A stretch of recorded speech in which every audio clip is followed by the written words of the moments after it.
Coming up, a Minnesota organization is raising farmers. A new novel recounts history through the eyes of young girls. And a New Mexico chef previews the season of red and green chili.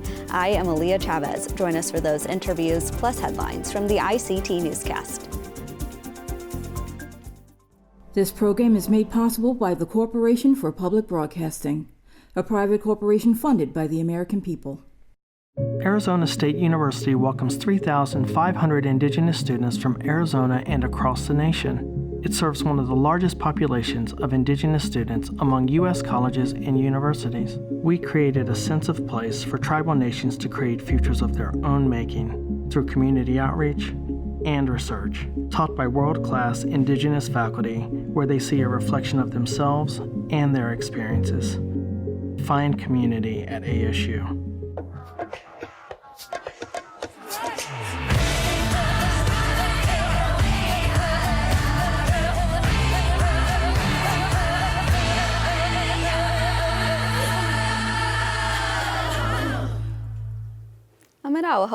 Thank you for joining us.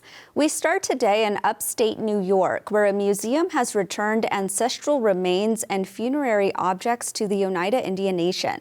The 5 men, 3 women, and 2 adolescent girls who lived between 200 to 3,000 years ago were returned last week. A mix of pottery and other items buried with the ancestors were also repatriated. The president of the Rochester Museum and Science Center, Hillary Olson, apologized for the museum's acquisition of the remains, saying, quote, "This repatriation does not change the past, but we hope that it is a small step in the service of justice." They were dug up from at least 6 burial sites throughout the state sometime between 1928 and 1979. It is estimated that nearly 900,000 other Native American artifacts and remains are still being possessed by colleges, museums, and other institutions across the country, even though federal law restricts it.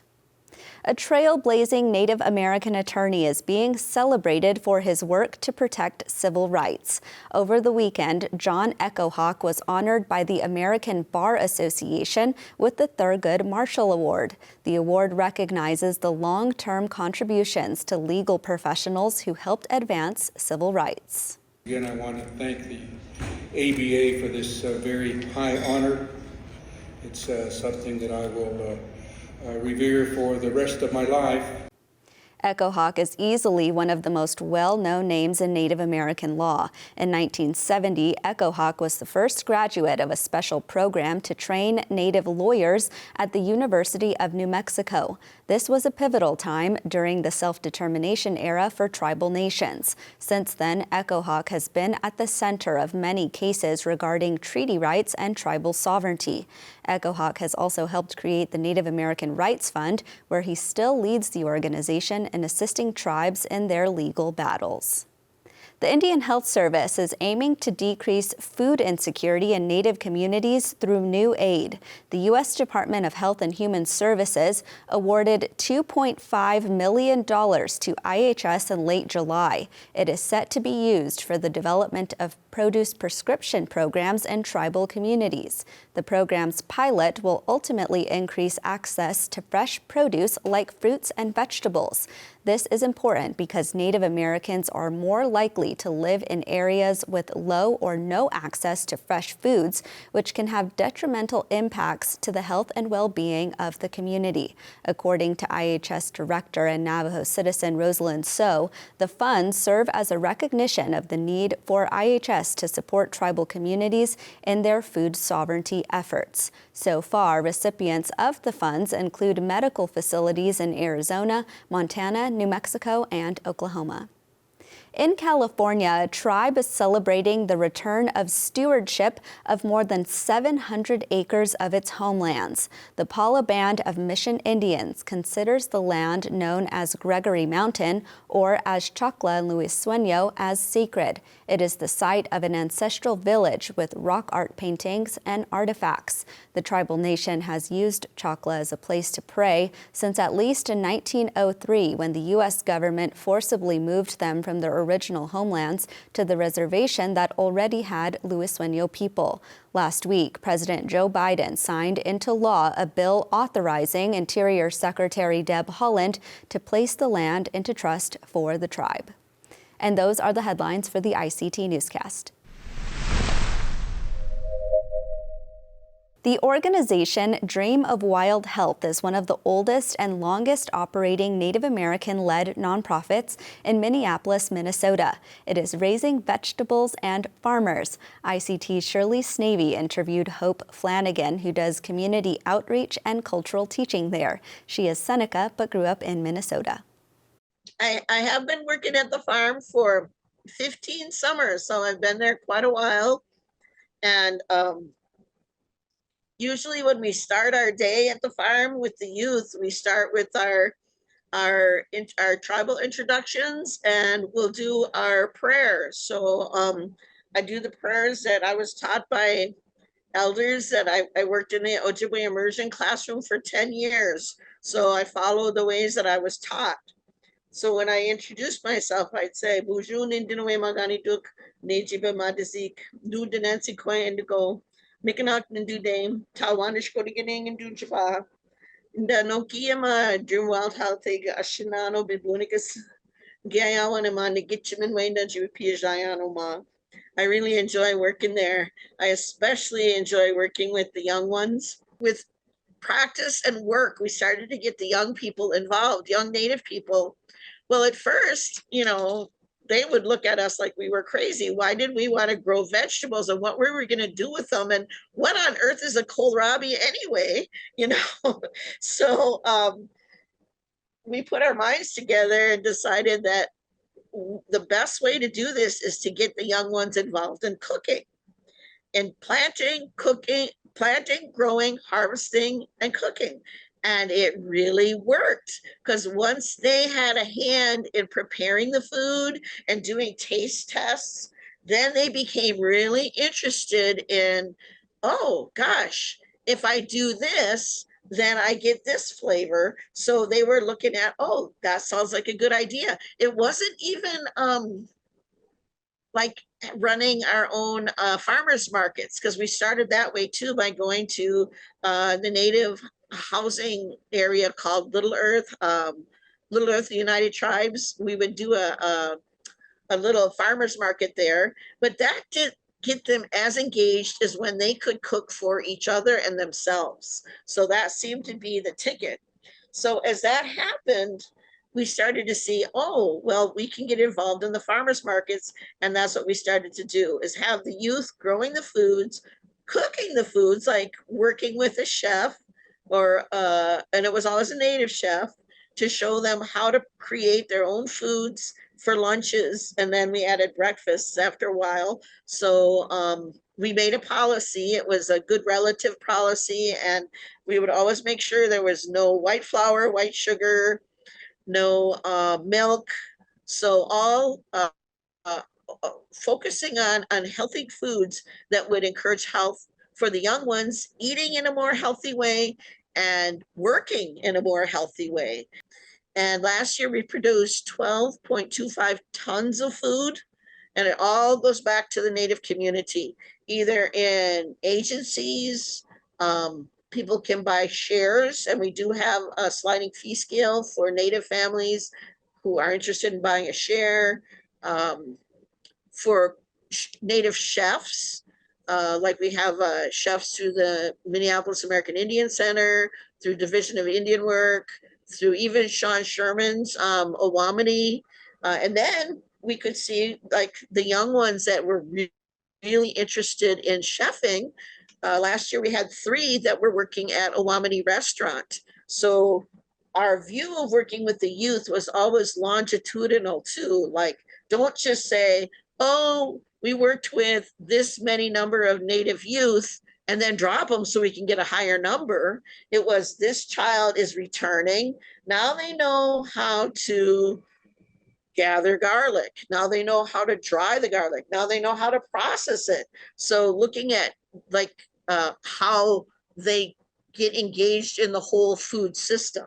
For us, we're seeing big changes in the heat level and we're seeing big changes in the water levels. So being mindful of that, we're paying attention to what's going to grow, what's going to thrive.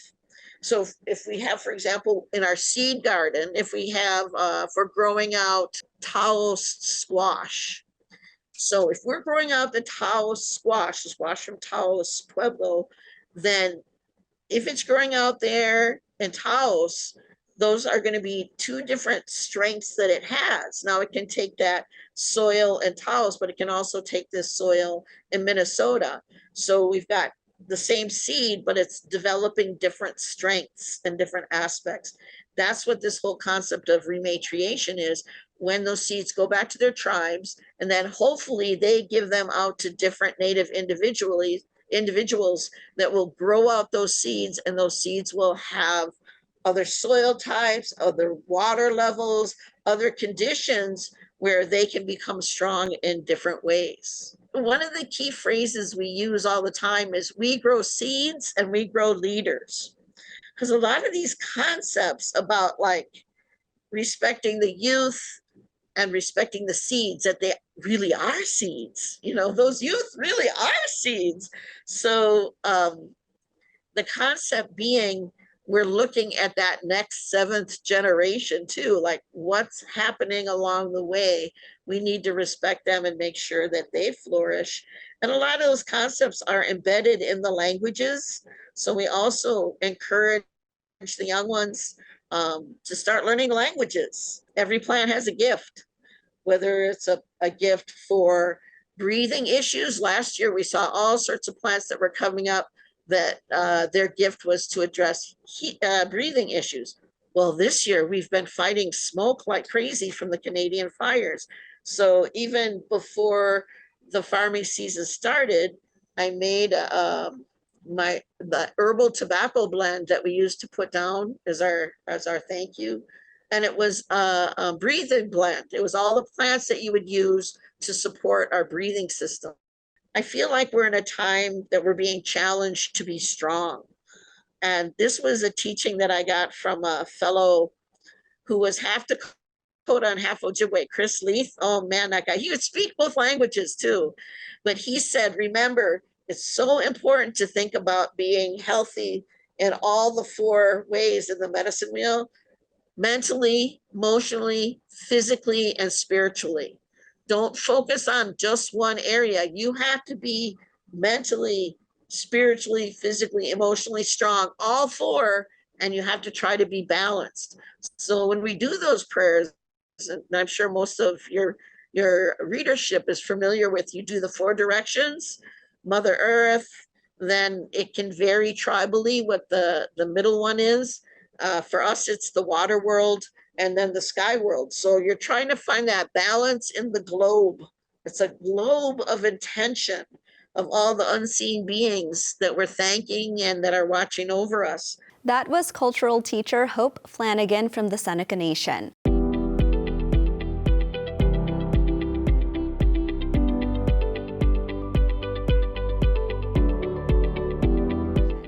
A new novel by Standing Rock writer Mona Susan Power tells the story of boarding schools and failed government policy. Power's fourth novel, called A Council of Dolls, is told through three generations of girls. Her first novel, called Grass Dancer, was published in 1994. She is a graduate of both Harvard and the University of Iowa's Writers' Workshop. Mona, welcome to the ICT Newscast.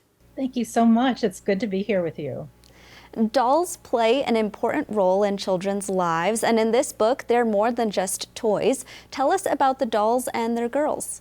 These dolls they become allies to these girls. They become their friends, even sometimes a parental figure in a way.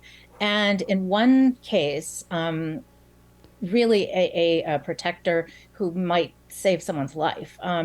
And this came to me because when I was a little girl, my imagination was just wild. And so I saw everything as potentially alive.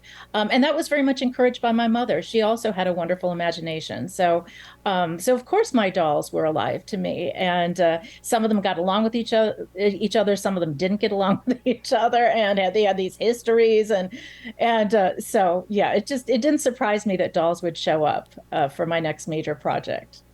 This novel is fiction, but the basic premise reflects your history, your family's history. Your grandmother went to Carlisle Indian boarding school, like the character in the book. How did you weave that history into this novel? It was actually a challenge. I knew that I was going to be writing a book that I wanted to be fiction, but certainly it was inspired by a lot of the family dynamics that I knew growing up, and I knew from my mother's stories and the history that she would tell me about my ancestors and what they had been through. And so I had to pick my moments in certain scenes to make something fictional, absolutely fictional, to help me make this leap into the imagination so that I wasn't being sort of held to what really happened. Because this wasn't meant to be a family history by any means. I wouldn't feel that what one family member can tell the family story. So I wanted to have the movement, the more room to breathe by turning it into fiction. But it helped. I didn't have to do as much research as I usually do, because my mother was such an incredible resource. She loved telling me stories about what it was like growing up on Standing Rock in the 1930s, which was her era, and what it was like for my grandmother growing up in the early 1900s. And so, of course, a lot of that stuck in my memory. And so I was drawing from that. And then I would check things every now and then, do a little research here and there. But so much of it was already at my fingertips. Mona, there's a sense of magic in all four of your novels, and in A Council of Dolls, the toys speak to their girls. Why is it important to you to bring this element of magic into your writing? I guess there's that term that is often used about literature, magical realism. And I've always thought it doesn't really apply to my work, that what I write is what I consider real magic. Now, when I say that, I'm not trying to foist my beliefs on anyone else, but I do want space for my way of seeing the world, which is very much a reflection of how I was raised. My mother taught me that everything has spirit, everything is potentially alive. In her world, nothing was inanimate. It was all animate. And so our cars were very much real beings, alive beings to us. And when we had to trade one in, which happened often because we always got these falling apart Fords, we would be crying and apologizing to our car because it was our relative. So my dolls and teddy bears that we rescued, sometimes they were usually, used teddy bears, and we adopted them, and they were very much alive to us. So that's where I'm coming from. But when I wrote the book, I didn't want to turn off readers for whom that just is absurd. So what I did was I was careful that it's really only the girls who hear the dolls talking. I left it so that a reader coming from a different perspective could think, oh, it's just the girls imagining them into being, manifesting them because they so desperately need this ally. So I was trying to work it both ways. I can absolutely relate to that. A lot of my cousins and my mom like to tease me because my car, I named her Nancy. And to me, she is this, this beautiful car that protects me and takes me places. So I can relate to that. I want to switch gears, though, and talk about the cover of the book because it's absolutely beautiful. Tell us who did the artwork. Oh, thank you for bringing up that question. Holly Young, who is also of Standing Rock. I should say I'm enrolled on Standing Rock, but I wasn't raised there. I was born and raised in Chicago, so my experience is more of an urban native experience. But my mother was born and raised there, and so Holly Young is a Standing Rock Dakota, and I'm just a huge fan of her beadwork art. It's just gorgeous. And now she has some prints of her beadwork designs, including the cover for sale at Birchbark Books, which is Louise Erdrich's amazing treasure of a bookstore in Minneapolis. Well, author of A Council of Dolls, Mona Susan Power, thank you so much. It is almost harvest time in New Mexico, which means everyone is getting excited for the smells of roasted chilies and, of course, to eat them. Our next guest has a PhD in culinary anthropology, and she owns Red Mesa Cuisine in Santa Fe. We're joined now by Lois Ellen Frank, whose book called Foods of the Southwest Indian Nations won a James Beard Award. Welcome, Chef Frank. Thank you for having me. It's a pleasure to be here.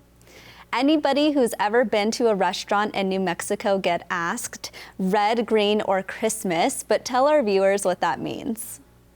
So New Mexico is interesting in that our state question is red or green. And what they're asking you is which kind of chili do you want? Because you're going to get chili. It's just a question of do you want red or green? Or if you want both, it's going to be Christmas. Hatch chili has really gotten a lot of buzz. In fact, it's now available nationally through grocery store chains. Is that native to New Mexico, and what makes it so special? Well, New Mexico is interesting in that legislation was passed multiple years ago now when there was a chili war between New Mexico and Colorado. And very much like France has protected its Champagne grapes, New Mexico is protecting its regions. So Hatch is a region, Chimayo is a region in New Mexico. And these regions are very distinctive and they have distinctive flavors. And so in order to protect them, you can't have Hatch chili from another state. You can't have Chimayo chili from another state. And it can't be a New Mexico style chili. So any chili grown outside the state of New Mexico is now considered in Anaheim. A New Mexico green or a New Mexico red can only be produced in the state of New Mexico. And this protects our native farmers, our farmers throughout northern New Mexico. And, you know, when you look at the lineage, many Pueblos are very proud of their selection of chilies that they've bred and raised over time. And so it's a protection to protect those chilies and to encourage people to buy local and native from our state. There's actually a special scale that measures the heat of these chilies. Tell us what that scale is. And for those who don't like a lot of spice, what kinds of chilies should they try? Well, there is the Scoville units, and that's a measurement of how hot the chilies are. But I always like to contextualize or say that chilies have a lot of medicine. And I just did a new book also called Seed to Plate, Soil to Sky, which is due out at the end of August. And it's my first plant-based recipe book focusing on all the 8 ingredients that Native people gave to the world. So corn, beans, squash, chili, tomato, potato, vanilla, and cacao. So before 1492, none of these foods existed outside of the Americas. It's truly a native gift to the world, and it changed cuisines all over the world. And of the Magic 8, I like to call it the Magic 8, chilies are the most medicinal. It's amazing. And you don't have to eat a hot chili to get the medicine. You can eat a mild chili. The medicine is capsicum. Capsicum is the ingredient in the chili. It is the heat, it is the flavor. And so when you eat a chili, it increases your heart rate. Anytime your heart rate increases, you feel warm. Some people perspire. I work with Chef Walter Whitewater, who's Navajo, and his tolerance to chili is very low. Mine is a little bit higher because I've been acclimated. I've been living in Santa Fe since the 80s. But the Pueblo people are very acclimated and they can eat very hot chilies. Depending on where you are demographically, you know, we can say that the Midwest is a little less tolerant, East Coast a little less tolerant. And you can look at Native communities and see where the chilies have been sort of infiltrated and woven into the fabric of the communities that use them and eat them. But the medicine doesn't stop there. When you eat a chili and you begin to perspire, the brain releases an endorphin. The endorphin is the body's natural painkiller. So you feel good. So the reason you sit shoveling in the salsa when your mouth's on fire is because the only way to keep feeling good is to keep eating the chili. Chocolate and exercise do what chilies do. They release endorphins in the body. So not only do you feel good, but chilies are chock full of vitamin C. They improve digestive health, improve your metabolism. They can alleviate migraines. They may reduce certain risks of cancer. They fight fungal infections. They fight colds. They fight the flu. They give you joint pain relief. You can go to a drugstore and buy an ointment or a cream called capsaicin. What are you rubbing on your body for arthritis? Chili oil, the capsicum. They fight inflammation.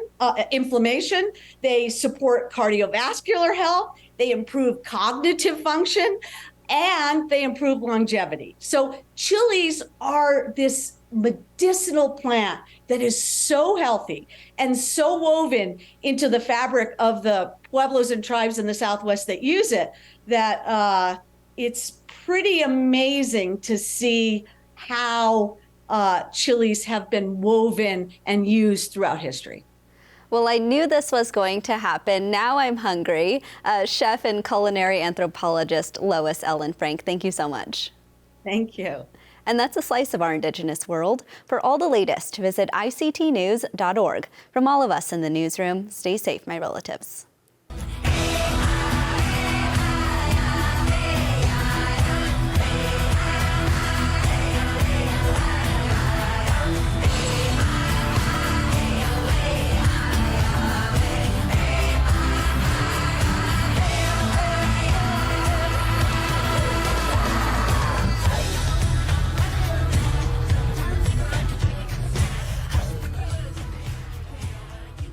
This program is made possible by the Corporation for Public Broadcasting, a private corporation funded by the American people.